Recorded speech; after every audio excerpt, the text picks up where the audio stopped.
The Selfish Path to Romance. Download Chapter 1 for free at drkenner.com and at amazon.com. You ain't going to school, are you, Annie? When I grow up. You ain't either, Annie. You're going to stay here. Take care of me. I'm going to school when I grow up. You said we'd be together forever and ever and ever. I'm going to school when I grow up. Now leave me be. And that's from the miracle worker. And do you give up your highest values, your passions, your goals, your dreams, what you long for, what you live for, because somebody wants you to be with them? And I'm not saying that you abandon your own kids and go off, obviously, because they're your values, they're your responsibility.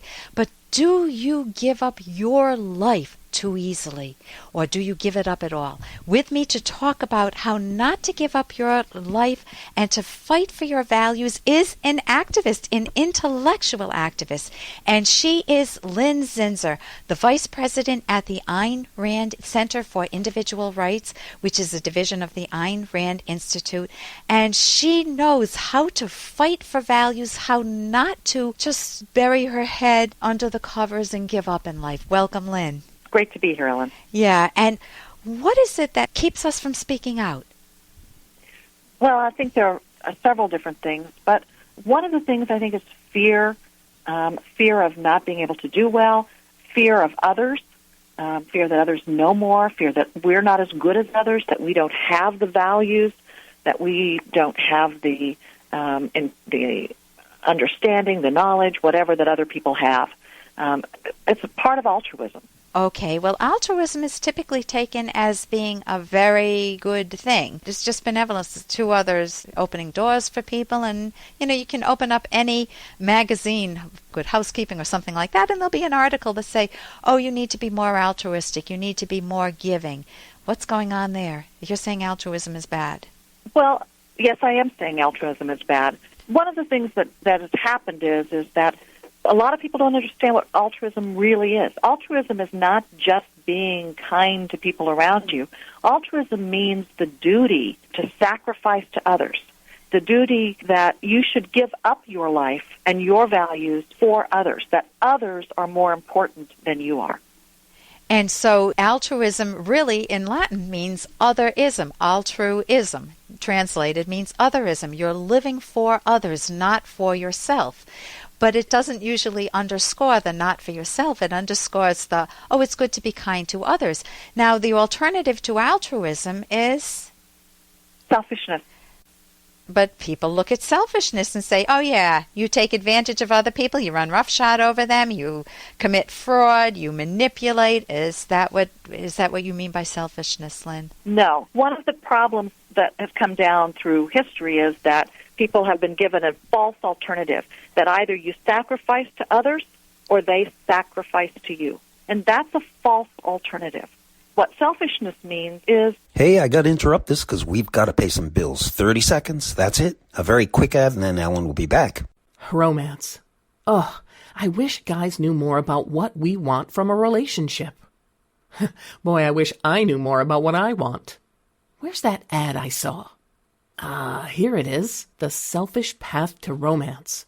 A serious romance guidebook. Download Chapter 1 for free at selfishromance.com and buy it at amazon.com. The Selfish Path to Romance. That is interesting. What selfishness means is to look out for your own interests first, but in doing that, you trade value for value. You look at other people as potential allies and as people that have values, could have values that you want to trade with. It involves the trader principle. So it isn't a zero-sum game. There's only, I don't know if people know what that is, but you have one pizza pie and only one piece of pizza and only one person can get it. And either I grab for it or I give it to you, and in which case I don't get any pizza, I don't get any food. And that's not how rational egoism works or rational selfishness works. That's right. It's that you make another pizza. You're not stuck with just one slice. So fighting for your values, being able to speak out, it's very hard to do that if you have this woe is me, who am I to speak out, I don't know what to say, I don't know how to say it, I don't know when to say it, what if I make a mistake?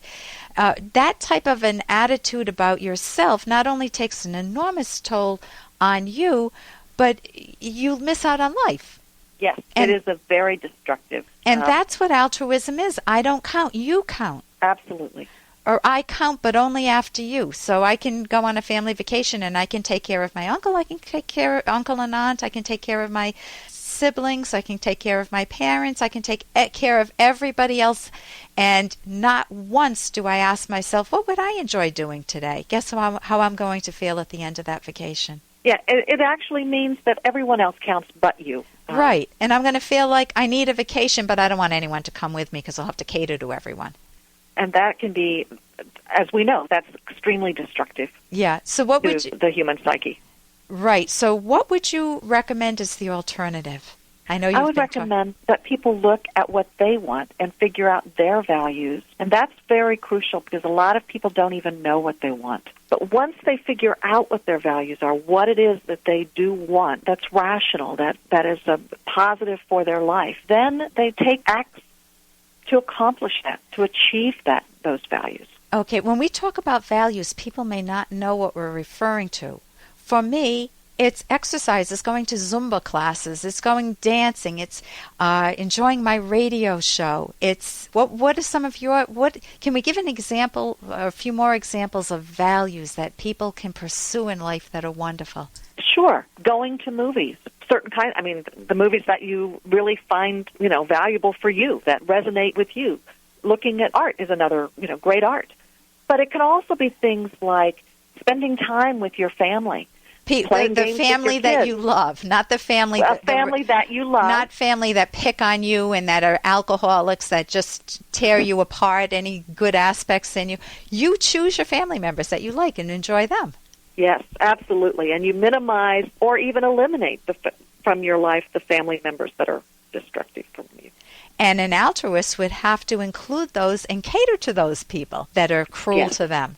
And so so some of the wonderful values not only are, you said, going to the movies, seeing wonderful artwork, whether it's listening to music you adore or seeing great works of art in a museum or reading a great work of literature. And it's also romantic relationships, great relationships. I was with my sister this morning, great relationships with wonderful family members. It doesn't mean that you're anti-family. It's that you rationally pick and choose who is a good person to have in my life. Listen, I want to thank you so much for joining us today. This is Lin Zinser from the Ayn Rand Institute for Individual Rights, and that's a division of the Ayn Rand Institute, and you can fight for your values, whether it's your personal values or your personal value of fighting for freedom, which is what Lin does. Lin, what is the website people can go to? It's AynRandCenter.org, AYNRAND Center, CENTER.org. And thank you so much for joining us today, Lin. Thank you for having me. It's been great. And that idea of valuing yourself, and it being, in the healthy sense, selfish, not the way we typically think of that word, is the most important gift you could ever give yourself. To value your character, to build yourself into someone that's lovable, whether it's you're honest with people, you pursue a productive lifestyle where you have a career or a job that you really enjoy, or you may be working at a job you don't like that much, but maybe they're a coworker, so you can make it better for yourself, where you can continue to grow your mind and really treasure the people around you, whether it's family or friends or a boyfriend or a girlfriend or husband and wife. Really treasure those people, because you know what?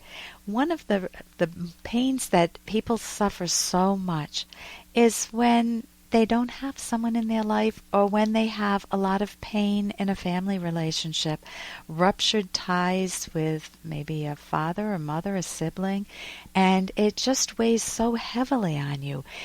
You want to work to resolve some of those issues, and that's some of the things that I can help you with. I'm Dr. Ellen Kenner, and my show is The Rational Basis of Happiness. You can visit my website, drkenner.com, to see articles I've written and books I recommend. Live a little. For more Dr. Kenner podcast, go to drkenner.com and please listen to this ad. Here's an excerpt from The Selfish Path to Romance, the Serious Romance Guidebook by clinical psychologist Dr. Ellen Kenner.